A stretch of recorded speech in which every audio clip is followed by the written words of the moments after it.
Hello, hello. Welcome back to Salty Sunshine audio only podcast. We're going to be doing a lot more audios. Definitely still doing video, but I don't know about you, but I always listen to my podcasts. I don't feel the need to have the video because even when I listen to Call Her Daddy, I I might see like a second of it when I open it, but then I put on my AirPods and I keep going and close out of it and just listen to it. So, um it's just easier, so I could do it at any time and point and not have to worry about setting up the video and putting on the makeup and everything else. But we'll definitely still have video in and out. So, welcome back. I hope everyone is having a great week. A lot going on. The Super Bowl's on Sunday. What do you guys do for the Super Bowl? I just go to a friend's usually or stay home. Going to someone else's house is always more fun, so you don't have to clean up and you get all the good snacks. But the food is always the best part, and the commercials, obviously, and the halftime show. I forgot who's playing in the halftime show. Um, let's see. Kendrick Lamar is the halftime Super Bowl show. Okay, that's going to probably be amazing. I wonder who he's going to have join him. They always have people joining. It's never just one person. So that will be fun. And then the commercials are always amazing. And so what else? I watched Severance. So I rewatched a few episodes because I kind of got lost in the sauce and I was in and out. And I think I remember saying last time that I didn't quite get it. I mean, I understand that they're doing a surgery in their brains, so they're separating their work life with their home life. So whatever they do at work, they don't remember at home, and whatever they do at home, they don't remember at work. That I understand.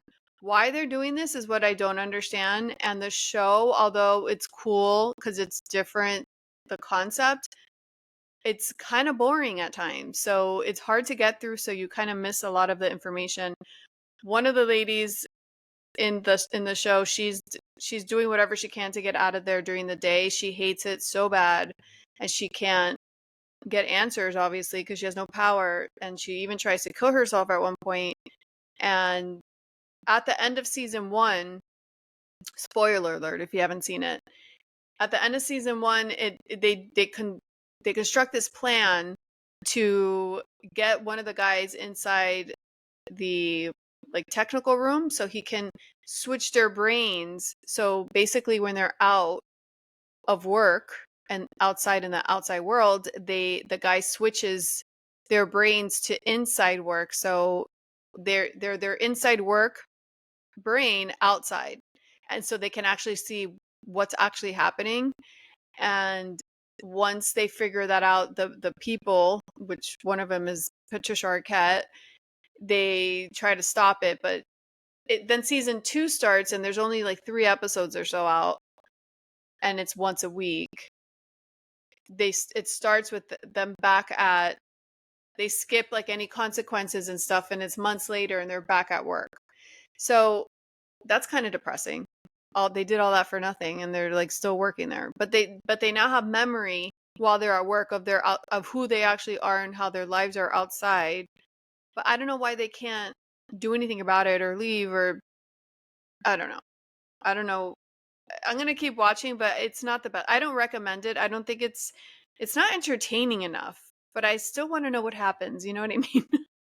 um Hunger Games, the 5th installment. I feel like there's so many old movies coming back from before, and they're now getting to like second or third parts. One being Hunger Games, the 5th installment, which was forever ago. The book comes out in March, and then I think the movie's coming out maybe November or sometime after March. But the book is coming out in March, which I'm definitely going to read. And I'm very excited about that. I really like the Hunger Games, and it's interesting because Squid Games, the second part of season 2 comes out, I think, in June. And I always equate Squid Games with Hunger Games because it's kind of the same warped, crazy plot line. So that'll be interesting. I might even do it as a book club. Bria and I we're going to review the book club probably later today, and I'll drop that episode tomorrow of The Last Party. And then I'm not sure if we're going to do the Hunger Games as one of our book club's books. Valentine's Day is also coming next week. I hope you guys have all your plans. I love when it drops on a Friday, Saturday, or Sunday. It makes it a lot more fun and festive. If you're going to do reservations, you should get that done now.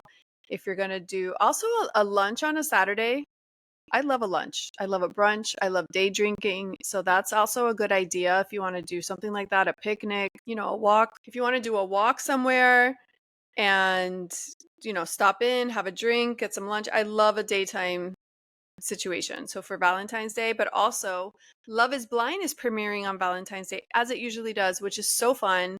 And I think Love is Blind is the perfect show to watch with your partner, your husband, your wife, your girlfriend, whoever you're with. It's so fun.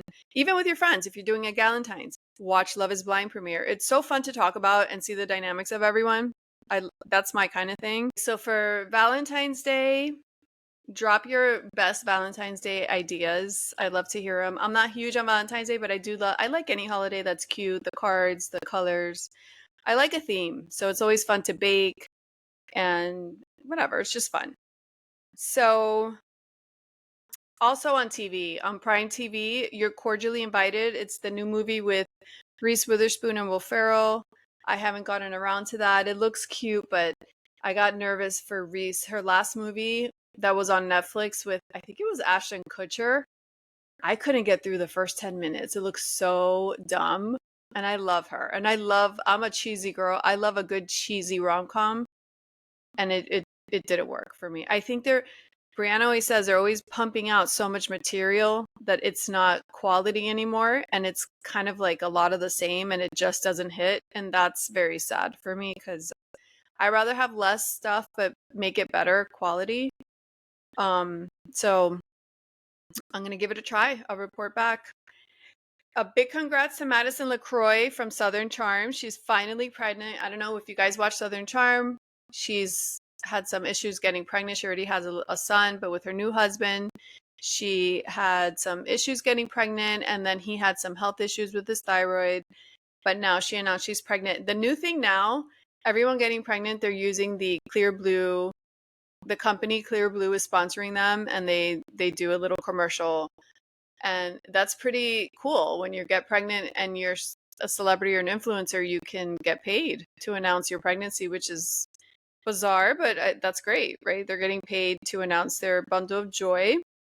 More baby news. Lindsay Hubbard obviously already had her baby, but there's rumors swirling that her and her boyfriend have split. Now, I hope that's not true unless that's, a decision she really wanted.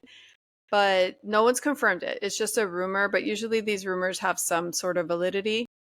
So we'll see what happens if she split from him. I think she wasn't really dating him very long when she got pregnant, and she had just had the engagement end with Carl from Summer House. We're talking about Lindsay Hubbard from Summer House.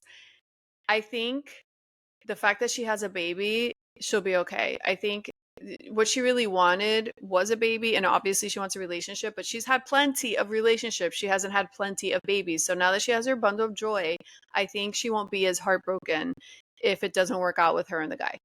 Like now she has that pressure off. She has her baby and she can go and date whoever she wants without the pressure of who she can have a baby with. So I think she'll be fine. I think she's just happy to have the baby. Carl was on Biofiles this past week, and he never does podcasts, he says, and he's just ready to kind of talk about it calmly. And he had a lot of healing to do, and he went into a lot of his past about his brother's addictions and his addictions, and how he got into a relationship with Lindsay probably too soon while he was still recovering. And it kind of made sense the way he put it out there, the timeline of how he wasn't emotionally stable enough and or stable enough with work, because he didn't know what he wanted to do with his life. And he still says he's still rocky in that situation. He did open up, he works with Kyle, but he still opened up another business on his own, and he's not profiting from that yet. So he's still in the process of that. So he feels like even if he would have stayed with Lindsay, they still probably would have been arguing about the same type of thing. And it's not all her fault, because it's on him too that he rushed into stuff that he wasn't ready for. So I liked that interview. And he was very supportive of Paige and Craig's breakup, as far as he's more supportive of Paige because he's closer to Paige. So that was interesting to hear. I can't wait for Summer House. It starts soon. I think this week or next. It's coming. So I'm gonna really enjoy Summer House. I love that show. Summer House and Southern Charm are my, well, yeah, they're probably my top favorites because I feel like the relationships are real, just like Vanderpump, what it used to be. They're just real relationships, and I like that. I don't like watching a bunch of new people meet each other and start drama and fight over chicken for no reason. I keep saying that. And I think I'm not in the majority because a lot of people love to watch all that. I don't. I just watch it because I'm grandfathered in and I'm used to watching it at this point. I have to keep up with the times. Another baby news. Giselle Bundchen delivered her baby with her boyfriend Joaquin. I think Giselle's like 45 or 47, something like that. So she had a baby pretty late, but she's probably the healthiest person alive with the way she eats and exercises.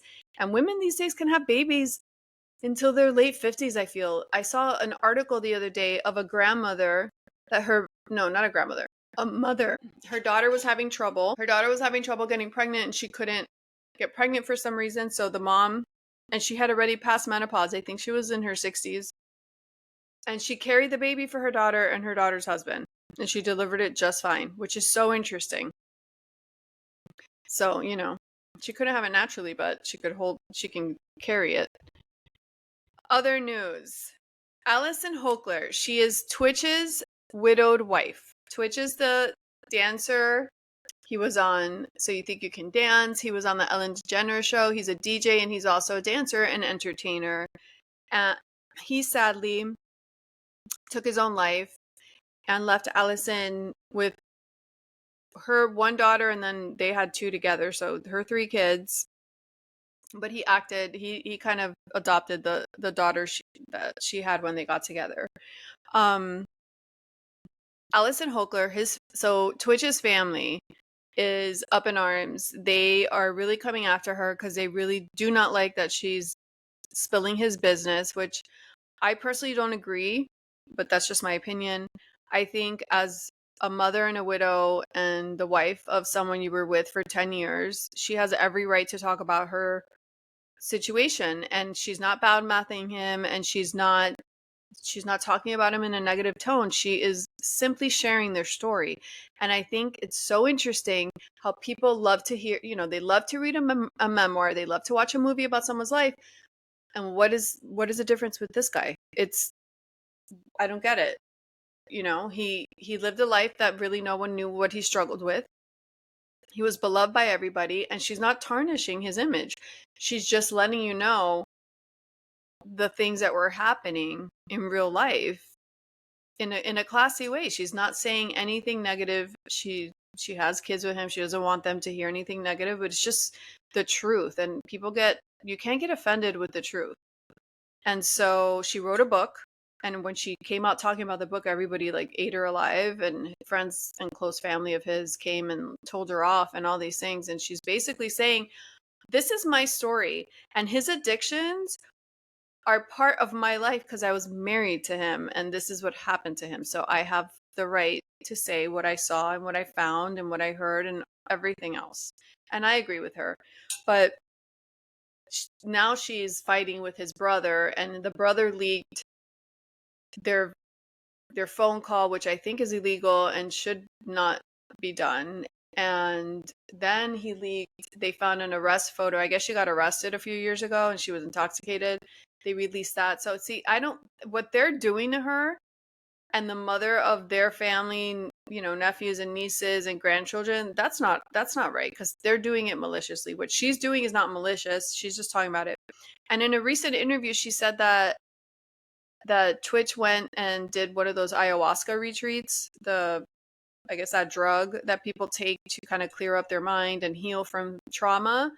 I'll never do that. I don't understand why people do that. I think people that do that are just very brave, because I'm not going to ever put something in my body that's going to make me not be in the present moment and have full control over my my mind, my emotions. I've heard stories of people throwing up and freaking out. So Apparently, he went to do that. And when he came back home, he was never the same. She just saw something was off, something was different. And she's guessing that he had the revelation of something really awful happening to him when he was young. And this could have been the catalyst to maybe memories or trauma that was pushed deep down. And then, maybe that led to the downfall of his depression or coming to terms with stuff. So that was interesting. So I wish her the best. I'm going to definitely read that book. I love a memoir and I love people's life stories. So I'm going to try to get around to that. There's so many books, so little time. There's a cool article that came out. Well, I don't know if it's cool. It's kind of sad. In the New York Post, sexlessness is on the rise in young people. I believe it. The way things are going, it's a sad state of affairs out there. So it says Americans are saying no to sex like never before, with young men leading the depressing trend. Americans are losing interest in sex, a government study has found, with one astonishing age group leading the no nookie trend. Rates of sexlessness are climbing from coast to coast among adults 22 to 34 years old. Statistics plucked from the newly unsheathed National Survey of Family Growth. 10% of young males and 7% of their female counterparts are still virgins. So I think what makes this sad, if people were doing it out of a conscious decision to just wait a little while until their lives are more mature and settled, that would be one thing. But I think people are doing it more out of depression and more out of being out of touch with human emotion, which was what makes this very sad. And being in the dating world recently, for me, I see a trend and people having a hard time just having regular light, fluffy conversation. I feel like everything's very intense. People are very removed. Not everybody, but I do see more of a trend in that direction. It's hard to like get to know someone, but at the same time, keeping it light enough. I think the lighter you are in conversations with people, the more you get to know them. I feel like when you enter a conversation and it's like so intense, what are you looking for? What do you want? Where do you see it's like a job interview. I think that kind of cuts the connection and it makes it very sterile. And people don't understand that. People are so desperate to find the quote unquote right person that they're asking all these questions that deter them from actually getting to the deeper level of actually getting to know someone. So it's a double-edged sword because people are like, no BS, but the BS is the joke's on you because the BS is that kind of attitude towards people that you're never going to find a true connection if you don't let it unravel slowly, organically, and in a light, fluffy, fun way. Romance does not grow from harsh questions and seriousness. I've never seen that happen. I don't get it. Like, you need to go with the flow and be patient because that patience is faster than all the connections you're severing by being so harsh at the beginning. And it takes time to develop to see if you like someone. And then people think, even if you ask these questions, when they answer them, they're probably inaccurate because people don't really know what they want sometimes. People just answer things, and then once they fall in love and you go down the road, they change their mind. They have different views. So those questions are a moot point anyways. They're not necessary. So that's my advice. Don't ask the questions. Keep it light. See how you like each other's company. See how you like each other's vibe. And I think everything falls naturally after that. But I thought this article was spot on. It says a whopping 24% of males ages 22 to 34 have not had sex in the years 22 and 23. It's up 9% from 2013 through 2015.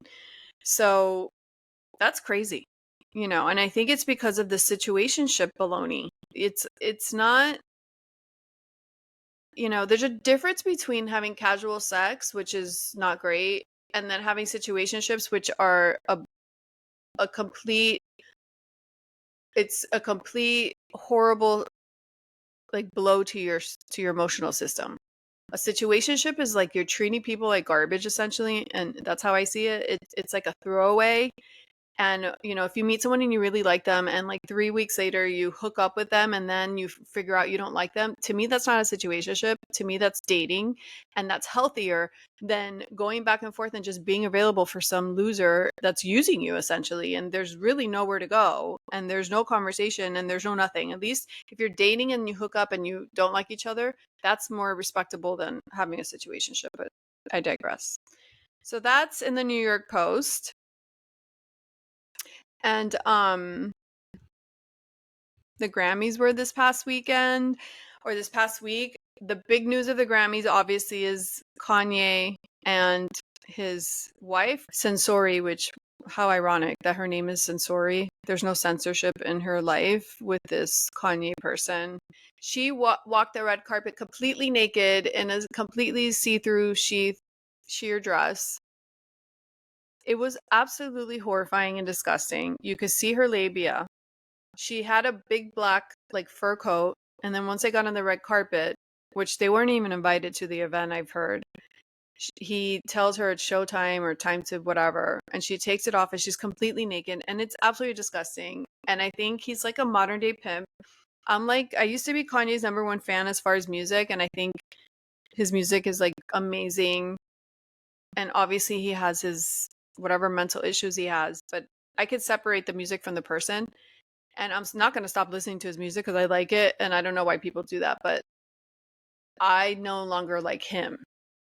And I used to not like him, but not hate him, whatever, neutral. And now I'm like, I have no respect for him. He has, you know, young girl children and daughters, and it's just disgusting for him to do this to his wife. And why don't you get naked?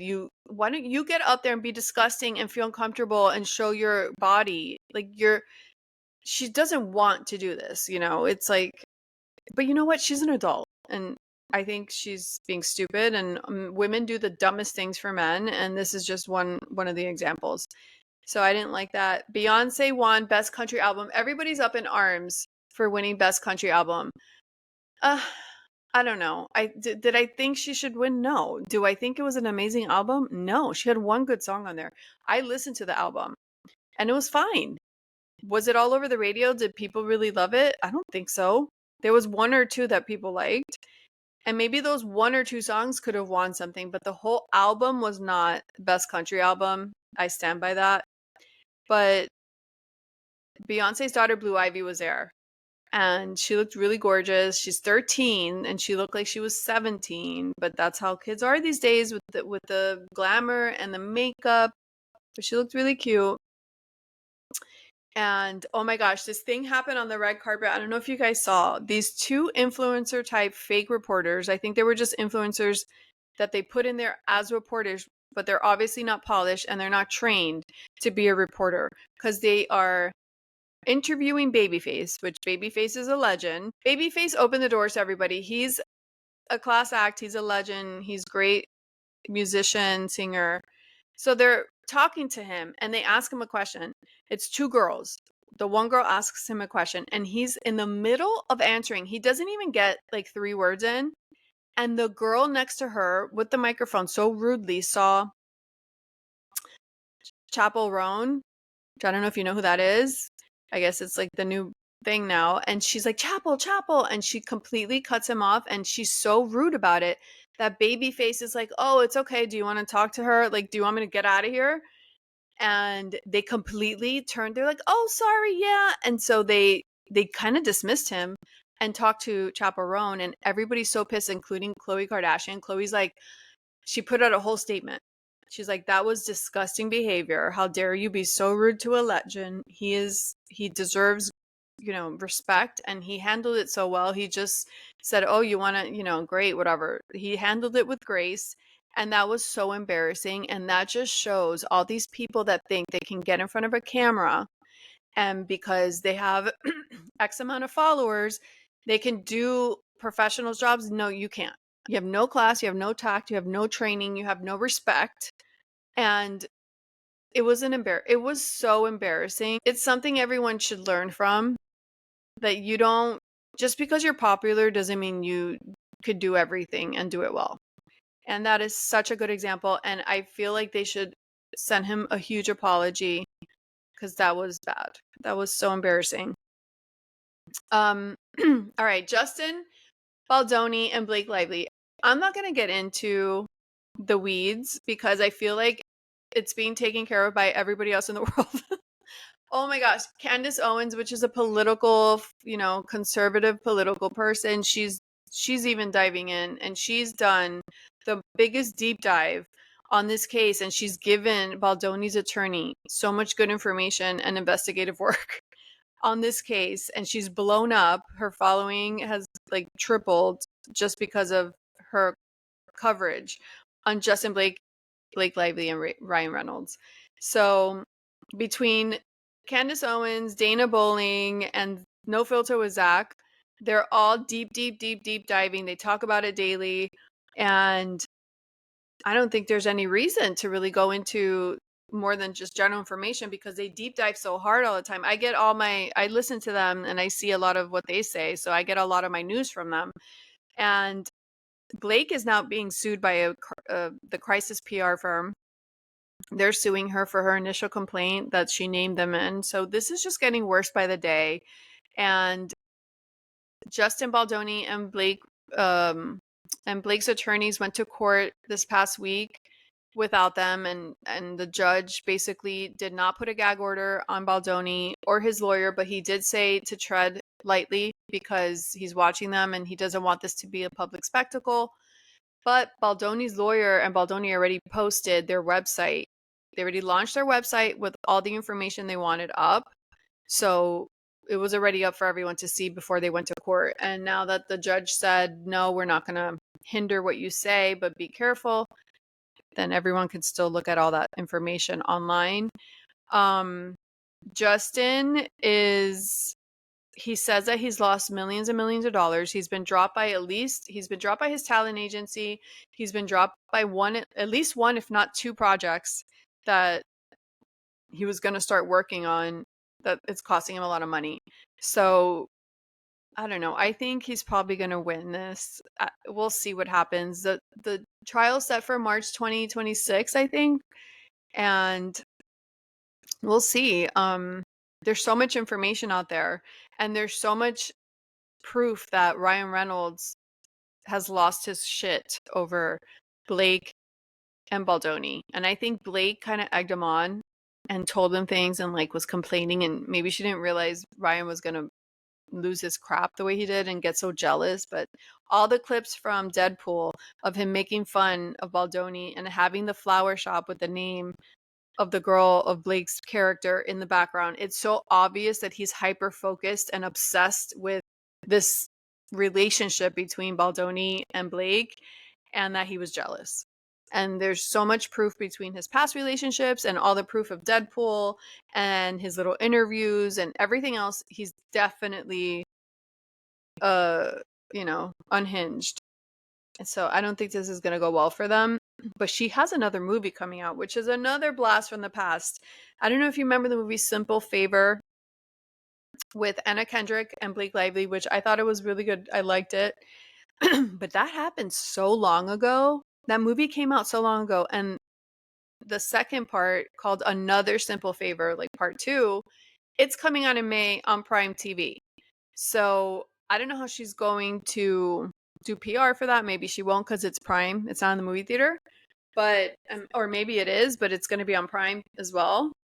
And that's going to be interesting to watch her and Anna, talk about it and go on TV shows or whatever. Maybe she'll skip it because of everything that's going on, or by then it'll have cooled down. But that's coming out, so that'll be fun. My last story here, I thought was, if you needed a break from Blake and Justin's lawsuit stuff, there's a lady. Oh my gosh, this story has me cracking up. If you're not on TikTok, you probably haven't heard about it. But there's a lady called Onaya. Her name is Onaya Robinson. She's this Black lady. She's 33 from New York. She meets this guy online, and he's 19, and he lives in Pakistan. And I guess they Zoom called her FaceTime, and she put they're saying she put this filter, like a Nicki Minaj filter, and she wore like a blonde wig, and maybe it made her look like a different girl, and she changed her voice or something. So he thought she was someone else and that she was younger, and they were talking, and then she flew to Pakistan. This 33-year-old woman flew to marry a 19-year-old boy in Pakistan. And the story is hilarious. She goes and he sees her and he like dips. He goes her and he's like, hell no. Like, that's not the same lady. Who are you? Ill, go away. And so they're basically saying that this woman, Onaya, she's 33. She's living in like the parking lot basement or something in the building that's now abandoned by this family because the 19-year-old lives with this family. And I don't know how you could just get up and move, or if they were moving already or what happened, but they're not there anymore because they don't want nothing to do with this lady. And so she's staying there and she refuses to leave Pakistan. And she's become a country spectacle. Everybody, all these men from Pakistan are following her around like her entourage. It's like the craziest thing. And if you go on TikTok and look up Onijah, Onijah Robinson, you're going to find the funniest, wackiest videos. She's demanding money from their government. She's saying that I posted a video actually on Instagram. She's saying that she wants $100,000 and she keeps changing the amount. She started low and went higher and higher. That she wants to rebuild Pakistan because it's a dump, that they need better housing, and she's gonna keep 20,000 and use the rest to put back into the city. Like, she's just talking crazy. And her son that lives in New York is trying to get her back home and saying that she has like a mental issue. Maybe she has bipolar. Obviously, there's something going on, right? But she's just like out here acting crazy. She has like a man translating for her and all these men around her. And apparently they're giving her gifts, and maybe they're giving her money and food, and they're treating her really nice, and they're asking her to marry them. And they probably want like to be able to come to the US, and marry her here and like get status, which would make sense. But they're all like doting on her. It's the craziest thing. And she's very rude to people. So she'll say the guy's translating for her, and she'll turn around and say, you talk too much, just shut up and go home. Or she'll just say crazy stuff like that. But I think they even raised money. So she went there with a visa, and she overstayed her visa. So her visa's expired. So the country wants her out. So they extended her or gave her a temporary visa so she can leave. And I think she was even in the airport and she ran out. Like, she didn't want to leave. Like, she refuses to leave the country. And everybody's like, we don't want you here. I guess the people that live there want her there, but the government doesn't want her there because she's causing so much trouble. But it is insane, and it's a relief from Blake and Justin, but it's sad, obviously. But also, she's kind of like a predator, right? She's trying to get with a 19-year-old. So it's like, what's going on? I mean, not that men don't do this every day, but we'll see. She's scheduled to come back February 11, just in time for Valentine's Day. But we'll see. We'll see. Next week, we'll update you on whether she's gonna come back. But I thought that was so funny. I've been seeing video after video after video. Also, next week, I think I'm going to chat with this Cuban woman that lives here in Miami, and she lived here or came, either she was born here or she came when she was young with her mom, and her mom sent her to live back in Cuba when she was like 13 or 14. So she went back for like 2 years and did some schooling there. And so I'm going to chat with her about her experience. So if you have any questions about Cuba that you'd like me to ask, I'd be happy to do that. You can just email me or DM me on my socials, Salty Sunshine Podcast. And I'll talk to you next week. Bye.